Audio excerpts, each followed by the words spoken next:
We're at a new house right now in the San Diego area. So we had the mold in the kitchen and the bathroom and that room, not necessarily all the same thing. So as an investor, if that was you, what would you do to feel comfortable knowing that it was going to get taken care of? Would you get a mold inspection done? How far would you go? What do you think is necessary? It depends on the bank. If the bank is going to stick to that, because it is an REO, if the bank is going to stick to that being discoloration as opposed to mold, then I might have an inspector come in and again just take a surface sample as opposed to air samples, because all we want to do is find out what kind of mold it is and label the house with that toxic mold. And then from there, once it's labeled, then I can adjust my price to account for the cost that it's going to take to remediate it. Because to remediate those areas, it's going to be like what we're going to see in this house. They're going to have to set up the containment, come in white suits in order to do it properly, and then you're going to have testing done after there's done to make sure that they got it all. Wow, and that's what the noise is in the back. They're actually cutting out the cabinets below and trying to save the countertop, right? Yeah, wow. So we'll see that in a little bit. So let's talk about the clue report a little bit. So something gets on a clue report if somebody makes a claim against the insurance if there is mold found in a house? That's correct. Whenever it actually doesn't even have to be just mold. If there is some sort of claim for water damage, then that's put on the clue report, and then that triggers the clue report. When there's water, they assume there could be mold. And what we're seeing a lot now, especially with this remediation company that's working here, they do a lot of work with insurance companies, is that they are going out and putting bids together about how much it's going to cost to remediate the mold. And then the people are actually cashing out with the insurance companies and never fixing the problem because they can't afford their deductible or what have you. And it's already on the clue report, so theoretically an investor could be buying a house where the people have cashed out money to do the repairs but have never done the repairs.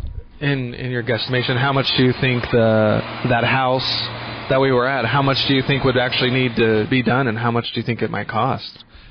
In the kitchen, they're going to have to tear out that whole side of what we saw. And that whole area is going to have to be contained. Once they tear out that side of the kitchen, because of the age of the house, they're not going to be able to match up the cabinets. And so they're going to end up having to replace all the cabinets.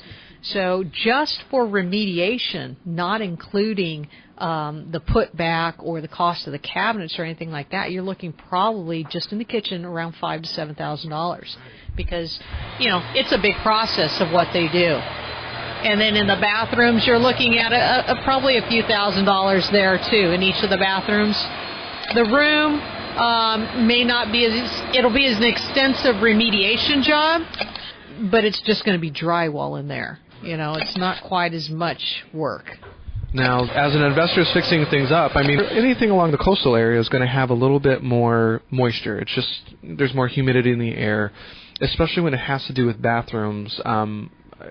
What would you suggest as you're fixing those things so those things don't happen again? Is it an extra vent in the bathroom, making sure it's updated and maybe getting vented outside, or is it a certain kind of paint, or, like that one room? I mean, that was crazy how much moisture was in the room, and I know part of the process is finding out, where it came from in the first place, but is there anything people should be looking for in the higher humidity areas?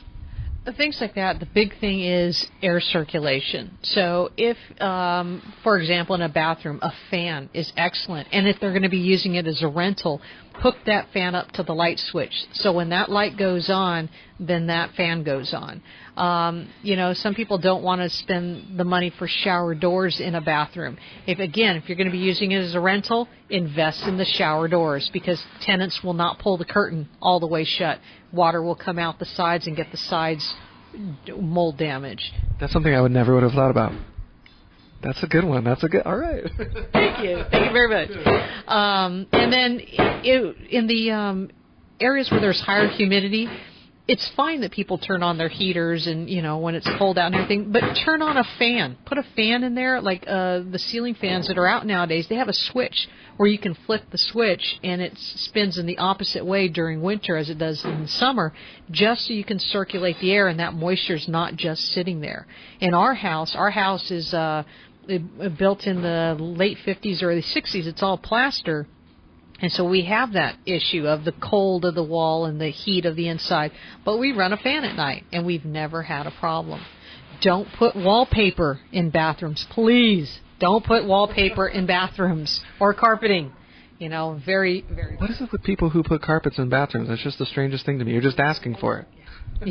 You are? They don't quite get that. They think it's more elegant or what have you. But the carpet matched with people not pulling the shower curtain shut all the way. I mean, I have literally seen mushrooms growing up through the carpet. I have too. Yeah.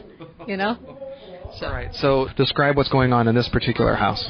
Well, what they've done in this house, I actually did an inspection in this house last week and saw some mold behind the dishwasher. Because the dishwasher was there, I couldn't quite see how far it extended, but it was my recommendation that they have a remediation company come out and take care of it. And so they pulled out the dishwasher. They, in fact, did see it going behind the cabinets.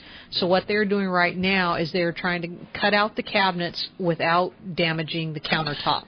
So they're trying to prop up the countertop because the counters, you know, can be, I mean, cabinets are expensive, but, you know, those can be, you don't want to have that added cost if you don't have to. So they're trying to save them. And just so people know, this is not an REO per se. This is, describe this house a little bit. This house is more in an upscale neighborhood that, it's a very well-established neighborhood. Yeah, close to $1 million home, so... Mold happens to the best of us. So, okay, we're going to go in there as soon as they cut out a little piece to see behind to see how bad the mold is right now. Is that what's going on? Right, because what I think is happening out there is the little bit that I saw, I think it's kind of like your dad's seminar recently, tip of the iceberg. I think we're only seeing a very small portion of what's really behind the wall. So what we're looking for them to do is we want to see the little part that I saw and then really what the back side of the wall looks like. All right, let's check it out.